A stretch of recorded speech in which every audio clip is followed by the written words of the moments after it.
On the 77th episode of the HatTrick Sports Podcast, we're going to be talking about some NFL news along with our weekly Pickems. MLB free agency is getting hot. We have some college football news along with bowl season coming up. We're going to be ranking the top 5 NBA point guards and ending it off with some Hall of Fame. Yay or nay. Make sure you use code HatTrick Sports. We're checking out at w.gg for 10% off your order. Roll it.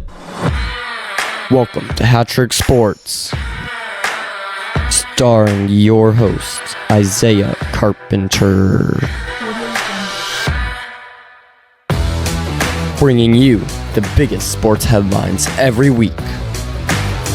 This is the HatTrick Sports Podcast.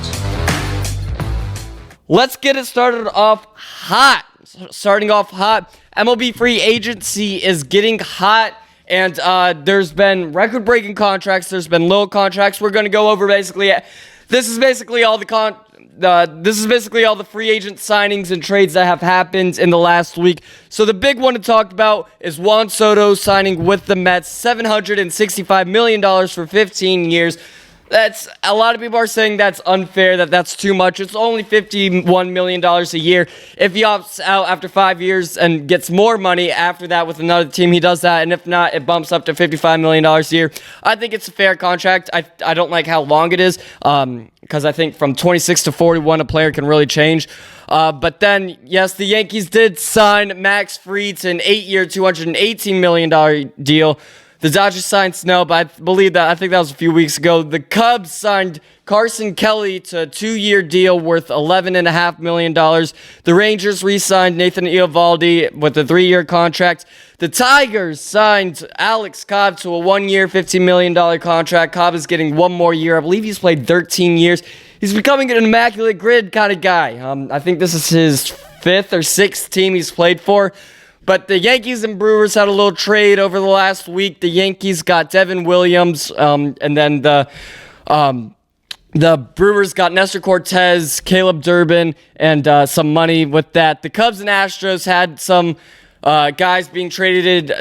Kyle Tucker is officially a Cub, and then there were like 5 guys that the Astros ended up getting. The A's and the Rays had a little trade where the A's acquired left-hand pitcher Jeffrey Springs and Jacob Lopez from the Rays, and the Rays gave Joe Boyle, Will Simpson, Jacob Waters, and a draft pick for all those guys. The Red Sox and White Sox, Garrett Crochet is no longer a White Sox. Thank God. He has good potential. I think the Red Sox is a good place for him to go. And then the Rangers and Marlins. The Rangers traded for infielder Jake Berger from the Miami Marlins. I also think that's a good trade. The Marlins, they're not going to do anything with Jake Berger. And again, Berger has some potential with that. So those are all of your free agents and signings and trades that happened in the last week.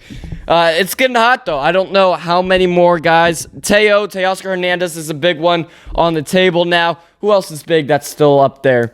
There's a few guys still up there. I think this next week, Sasaki is going to sign in a month or so. They just finished up their winter meetings. And, I think so far this was better than last offseason trade-wise and signing-wise and free agents and stuff like that. Of course, you had Ohtani and big guys like that last year, but it wasn't nearly as much as this so far, at least. Let's talk about more MLB news that everybody knows what I'm talking about. It was the 5th inning. The Dodgers and Yankees in the World Series. Aaron Judge drops the baseball. Now, there were 3 big errors in that inning, but Judge is probably the most iconic, that drop ball. It's just routine. But the MLB put that up for auction, and it sold for a staggering $43,000. Now, I think that's cheap. I think that not a lot of people knew about it until the last day. I found out about it, I think, the last day that it was up for sale, up for bids. I think when I first checked in on it, it was at like $17,000 or something. It bumped up to $43,000. This is cheap for a ball like this. Now, this could have. I don't think it would have. But this, if he makes that catch, the Yankees could have won the World Series. Now, again, they were down 3-1. The odds of that are very, very slim. But because he dropped this, the Dodgers kind of won the World Series. And again, there's always that what if he caught that. The Dodgers still could have won that game if he caught that. You'll never, ever know what happens there. But this is a very, very historic ball that decided a World Series. And I just thought that was going to go for more, I thought that was going to go for almost $500,000, but it ended up only going for $43,000. Again, I think that's kind of cheap. It's a very historic ball. It'll be talked about for the next 100 years, I'm sure. And, that's basically all we got for MLB news. Nothing too much there. Some college football news. Bill Belichick is the new head coach for the University of North Carolina. Let me scroll on over here. Where's it at? Bill Belichick. Where's the Bill Belichick stuff? But basically, Bill Belichick is the new head coach for North Carolina. He signed for 5 years. It's not going to be the same. Bill Belichick is not going to be the same. Obviously, he was absolutely phenomenal with the Brady, that whole Patriots era for those 20 years or whatever. He was absolutely good. He was great. He was the best head coach we've ever seen. In that time. From that time, he was the best head coach. And, I just don't think college football is going to be the way for him. It's 5 years, but he doesn't know stuff don't get me wrong, he knows more than I do or any of you do about NILs and stuff. But trying to explain to him NILs and stuff's got to be hard. He's getting old. I just don't think he can turn North Carolina around. And I don't think North Carolina is going to be a great team with Bill Belichick there. I think it all started when Belichick was on the Pat McAfee show, and Pat McAfee was like, hey, you applying for this job at North Carolina? And then a week later, he signs with North Carolina. I thought that was kind of funny, that just because he kind of mentioned it. He's now the head coach. He said, Belichick did say that before all this happened that he was talking to the Jets about a potential head coach job there. Obviously, didn't take that, took this, and that was, I think, months ago at that point. But, that is some college football news. The Heisman Award was just awarded last night. We're filming this on Sunday, December 15th. The Heisman Award did go to Travis Hunter, and he does deserve it. Let me go over here. What else do we got? All right. So, yes, the Heisman Award was granted to Travis Hunter. I think he deserves it. He is pretty much the only player that plays offense and defense, two full positions. He plays cornerback and wide receiver. I have the stats up here somewhere. He played 1,443 snaps. That's an average of 120.3 snaps per game. No other Heisman finalist played more than 873 snaps. So just put that in mind. Keep that in mind. He played almost double of what every other Heisman finalist played. Plus, he was great at both positions. He was good at cornerback and he was good at wide receiver. I was looking at the ballots, and why does Sanders have one first place vote? You think that Shadir Sanders was better than even Tyler Warren, Cam Ward, Travis Hunter, Ashton Genty, Dylan Gabriel. You think that Sanders was better than all of them? I don't understand why Sanders had a first place vote. Same with Tyler Warren. These guys don't deserve first place votes, so don't give it to him. Genty did put up a good fight. I guess it was relatively close compared to the past, the last 15 awards. This was somewhat close, even though Travis Hunter did win by 240-something votes. But, like I said, Hunter deserved it. I think he deserves it more than any other one. Genty did win the fan votes for Heisman, so I guess that's an unofficial award. But, yeah. I think Travis Hunter deserved it. I think that when he goes into the NFL, he'll level out. I think he'll just play wide receiver or just cornerback, whichever team he goes to. The Jets or Giants, it sounds like he's going to go to. And, I think he's going to level out. I just don't think he's going to be that good in the NFL. But, again, you got to give it to him. He had a great season with Colorado. So you got to give that to him. So let's see what else we got. That's all we have for college football. Let's move on to NFL and our NFL Pickems. So last week, I think we only got 2 games wrong. We did absolutely incredible last week. Let's start it off with the Commanders and Saints. Give me the Commanders. You have the Chiefs and Browns. Now, one thing about the Chiefs is that they've been extremely, extremely close to losing every single game for months. For months now, they've been extremely close. It's been like a play last second. luck, skill, whatever you want to call it, they've barely won a game for the last 2-3 months. But it is being played in Cleveland, so you got to give the Browns, you got to give them a little home field advantage. But I do think that the Chiefs beat the Browns. I mean, it's the Browns, it's the Cleveland Clowns. So give me the Chiefs. You have the Bengals and Titans. Give me the Bengals. You have the Dolphins and Texans being played in Houston. I think it's going to be a close game, but give me the Texans. You have the Ravens and Giants. The Giants absolutely suck this year. I think the Ravens are favored by 16.5 points. It's something like that. Give me the Ravens. You have the Jets and Jags. Give me the Jets. You have the Cowboys and Panthers. The Panthers are the exact opposite from the Chiefs. They've barely lost by a score, last second, or whatever. They've barely lost for the last few weeks.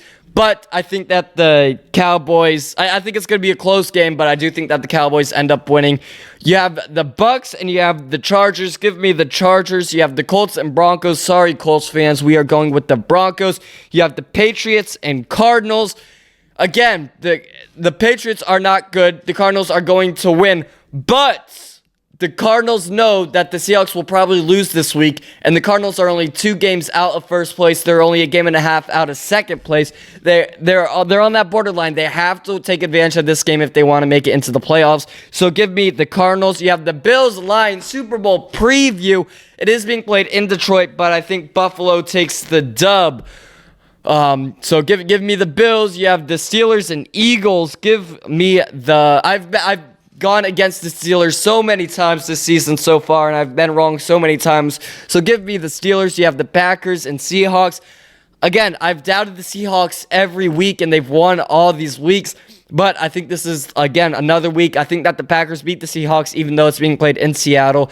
You have the Bears and Vikings. The Bears not looking good. I would feel horrible being a Bears fan. The Vikings started off the season good, and don't get me wrong, they still are good. They're 11-2, but it's an easy Vikings for me. You have the Falcons and Raiders for Monday Night Football. Give me the Falcons. All right, those are your Week 15 NFL Pickems.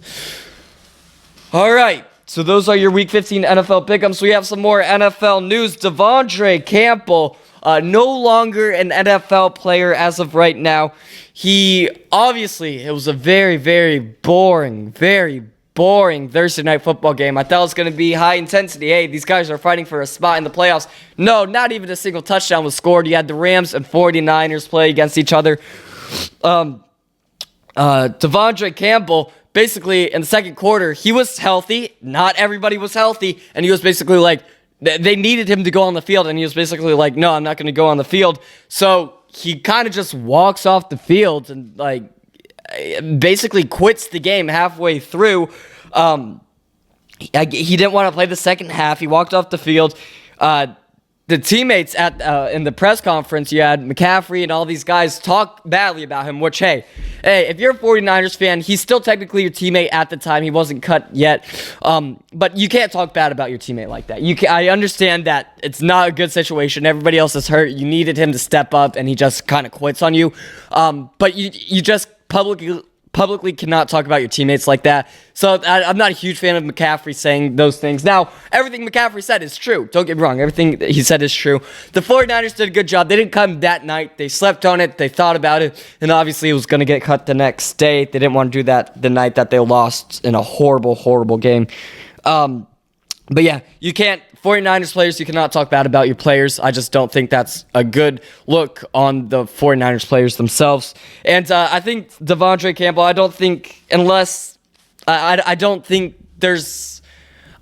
a chance that he doesn't ever play NFL again because of this one bad mistake. You saw, it's kind of like, it reminded me of the Antonio Brown situation, but obviously it was Antonio Brown did it completely different. Devondre Campbell, he just kind of walked off the field. Like, he told his coaches, hey, I didn't want to play. Antonio Brown was just absolutely crazy. But it's kind of similar. It's similar in the aspect of things. So that's a little NFL news. The Dolphins released Odell Beckham Jr., OBJ. I thought he was older. I looked up his age before filming this. He's only 32 years old. I think that, the one-handed catch, that's got to be 10 years ago. At least 10 years ago. So I thought he was older than that. But yes, the Dolphins did release him. He's unhealthy. They signed him for, I think it was $3 million with incentives and stuff. It may have jumped up to $10 million, something close to that. But they signed him for 1 year. He had the surgery or whatever. His first practice was in October. He played the game against the Patriots, I want to say. And apparently it was mutual. The Dolphins released him. They cut him. Whatever you want to say. I don't think this is it for OBJ. I think he takes this. I think he rests and stuff. And then I think he comes back for a couple more seasons, maybe next season, season after with another team. But yes, he's washed. He's out of his prime. Again, he's 32, which is older, but he could definitely go longer if he really wanted to. It's just these injuries messed him up in the offseason. But again, no hard feelings there, I don't think, for either side. And again, he wasn't really contributing much to the Dolphins anyway. Let's move on to our sponsored segment, W Energy, W.GG. We have done sponsors for them before, we're partners with them. So basically, I've explained this before in the past. What you do, you go to W.GG. All you do is type in W.GG. It's not .com, it's not none of that. It's just W.GG. Today we are going to try the mango orange cream flavor.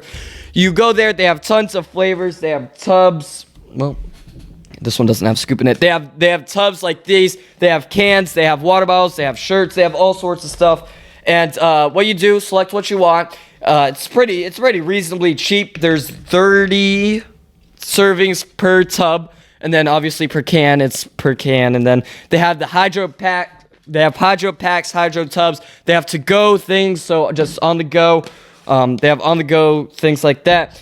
Basically, what you should do is you press order, you go to promo codes, you type in HatTrick Sports for 10% off your order, and then you put in your address, your stuff. It'll ship to you within a week or so. You open it up. Again, you're lucky. You got 10% off for using code HatTrick Sports. You take a scoop of it. You put that in there like that.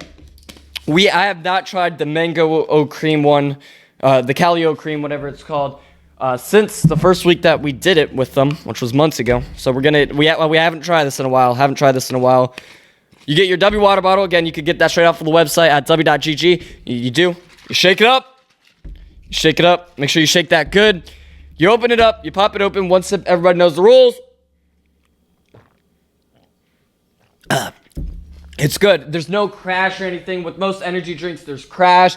You get jittery and stuff, and then you, of course, crash after. This is none of that. It's great flavoring. It's the best flavored energy drinks I've ever even heard of or had or anything like that. It keeps you awake. You got Sunday Night Football. Your favorite team is playing. You got work at 5 o'clock the next morning. Yeah, W's got you covered. One sip. Everybody knows the rules. Let's see what's up on TikTok Live. Not much going on TikTok Live today. One sip. Everybody knows the rules. Yeah, that's like it's like a 8-6. That's a monster score, an 8-6. But that is what the Calio cream gets on W. All right, again, make sure you use code HatTrick Sports. We're checking out at W.GG for 10% off your order. It helps you. It helps me. And W obviously sells the product. So that's all that we got for that. Let's move on. Let's move on to something kind of upsetting to me. So obviously the last few years I've been following the case of the U.S. government trying to ban TikTok. Obviously, HatTrick Sports is big on TikTok. We're biggest on TikTok out of any other social media platform. And it's upsetting to kind of see it. I kind of understand where they're coming from. I kind of don't. So basically, it went through all the House of Representatives, Senate, Biden signed it, Court of Appeals, whatever. It went through the entire U.S. government. They rejected the appeal and everything. And it sounds like in a month, TikTok will no longer be available. So unless TikTok won't be available unless an American company or citizen or if anything to do with America, an American company buys it. So what I did is I may have saved you all. I hit up my boy Mark. He used to own the Mavs, a large majority of the Mavs. He recently sold a lot of that. A lot of the Mavs, but I hit him up. I was like, "Hey, what up, Mark? Can you help me out? We're bigger on TikTok than any other platform. Can you just buy it real quick? And again, we'll give you a few bucks. We'll give you like $5 if you buy TikTok, and everybody's happy, all right?" And yeah, he may have left me on delivered, But you know what? He's a busy guy. He'll get to it. And so I think I may have saved TikTok. But on a real note, we post most of our stuff on Instagram. We're going to start posting more and more on Instagram. YouTube, we post all of our stuff. Lock of the day will transfer over to Instagram. There'll be a new app that comes up or something like that. But we're still good on Instagram and YouTube. Twitter, we're still good on. But yeah, make sure you follow us on TikTok, Twitter, and YouTube. So you don't miss out on this. Again, it's unfortunate. I'm kind of upset about it. Again, people are watching us live on TikTok right now. But you know what? There's nothing we can do about it now unless somebody buys it. And it won't be the same if anybody buys it because ByteDance, I guess, doesn't want to give up the algorithm and stuff. So just like I said, follow us on TikTok. No, not TikTok. You guys are already followed on TikTok. Follow us on Instagram, YouTube, and Twitter. And we'll be all right. Everybody will be fine. Nobody's going to die. It's all right. But yeah, maybe there's like a 1 in a million chance that TikTok stays up. So like I said, just follow us on all of the other platforms. On the website, I think we're going to do something about that. And we'll all be fine. We'll survive. All right, so that's what my stuff on TikTok, man. Let's move on to the top 5 NBA point guards. So, obviously, the NBA Cup is just going on. The NBA Cup is coming to an end, or by the time you see this, it may have already ended. But we are going to be ranking the top 5 point guards in the 2010s. So at number 5, just made the top 5. Kyrie Irving played for the Cavs and Celtics. He won the 2016 NBA Finals. He's a 6-time All-Star in the 2010s. And in the 2010s, he had 22.2 points per game, 5.7 assists per game, 3.6 rebounds per game. So yeah, he deserves number 5. I think he was the 5th best point guard in the 2010s. You got to admit that. Number 4, you have Damian Lillard, played for the Blazers. He won Rookie of the Year in 2013, 4-time All-NBA. And in the 2010s, he had 24 points per game, 6.5 assists per game, and 4.2 rebounds per game, with a 37 3-point percentage. So again, let's move on to podium. You have Chris Paul, played for the Clippers and Rockets, 6-time All-NBA, 2013 All-Star, 2010 stats. He had 18 points per game, 9.6 assists per game, 4.4 rebounds per game. So yeah, he deserves to be number 3. He made podium. At number 2, you have Russell Westbrook. He played for the Thunder and Rockets, the 2017 MVP, 2-time scoring champion in 2015 and 2017. His 2010 stats were 23 points per game, 8.4 assists per game, 7.0 rebounds per game. He averaged a triple-double for 3 seasons. That's what makes him at number 2. But there should be no hesitation that the greatest point guard in the 2010s was Steph Curry. Played for the Warriors, obviously. 2-time MVP, 2015, 2016, back-to-back. 3-time NBA champion in 15, 17, and 18.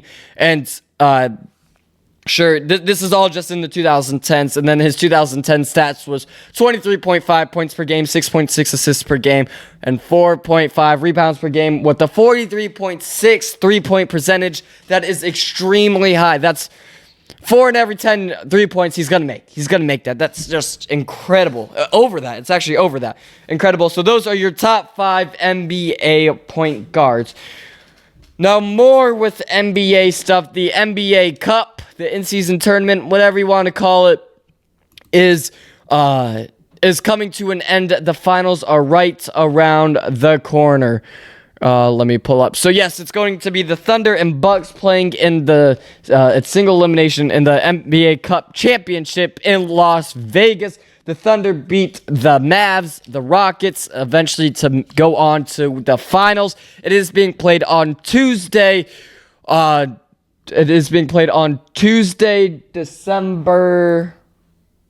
18th.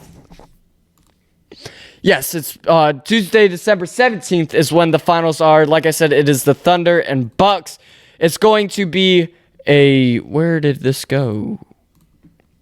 I don't think it's going to be a good game actually at all. I think that the Thunder are going to absolutely dominate the Bucks, and then the Thunder are going to become NBA Cup champions.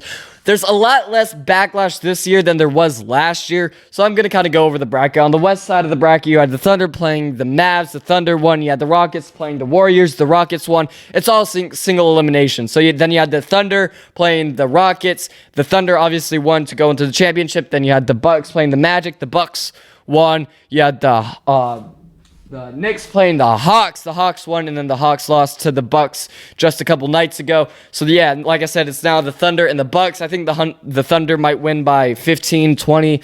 I just don't think it's going to be that close. But I was thinking, like, hey, what do these guys get if they win? So I looked it up. Each NBA Cup champion, so all the players get $514,971 as, like, a bonus for winning the NBA Cup. The player of the losing team in the championship games gets $205,000. The players on the losing team in Saturday semifinals get $102,000. And then the players on the losing teams in the quarterfinals get $51,000. So that's sweet incentives for winning. $500,000 again for some guys is nothing, but for others, that's like that's like half their salary. So, yeah, a lot of guys are trying to win this for the money, but the coaches keep saying, I keep hearing that the coaches are saying that money's not really these guys are just competitive. They don't really care about the money. They just kind of want to win, which I get it. If you make it to the NBA, it's not because, like, now, sure, some of it is because you want the money, but a lot of it is because you're very competitive and went over the top throughout your career leading up to the NBA. So that's all NBA Cup stuff. Let's move on to Hall of Fame. Yay or nay? All right, for Hall of Fame, yay or nay? I have not picked one yet at all. So we are going to do, we're doing OBJ. We're going to do Odell Beckham Jr. Does OBJ belong in the Hall of Fame? So, again, on this website that we are creating, one second. OBJ stats. That's what we're looking up. On the website, we will have a tab with all of our Hall of Fame inductees. And, hey, if you didn't make it, you didn't make it. Sorry, tough luck. So, OBJ, three-time Pro Bowl, one-time Super Bowl champion, 2014 Offensive Rookie of the Year, 2014 Rookie of the Year General. Yeah, let's look at his stats. He's played 119 games of 575 reception, almost 8,000 yards. Receiving yards per reception is 13.9. He has 59 touchdowns. He led the league in scrimmage yards per touch at 13.5 in 2016, and yards per game in 2014 with 108.8. So he led the league in those two stats. Other than that, he didn't lead the league in anything. He was, let me go over to awards and stuff. He was never in the voting of MVP or anything like that. If you weren't the greatest at one time, you shouldn't be one of the greatest of all time. So I think it's a pretty easy nay for me. I don't think OBJ deserves to be in the Hall of Fame. Sorry, you were not in the HatTrick Sports Hall of Fame. Maybe if he plays a few more years. I know he just got cut, but yeah, we'll see. So that is it. Thank you guys for watching the 77th episode of the HatTrick Sports Podcast. Make sure you follow us on TikTok, Instagram, YouTube, Twitter, especially Instagram, YouTube, and Twitter, because TikTok's probably going to go a little bye-bye. We are still working on the website, hoping to get that up hopefully before the new year. And we will see you guys next week for episode 78.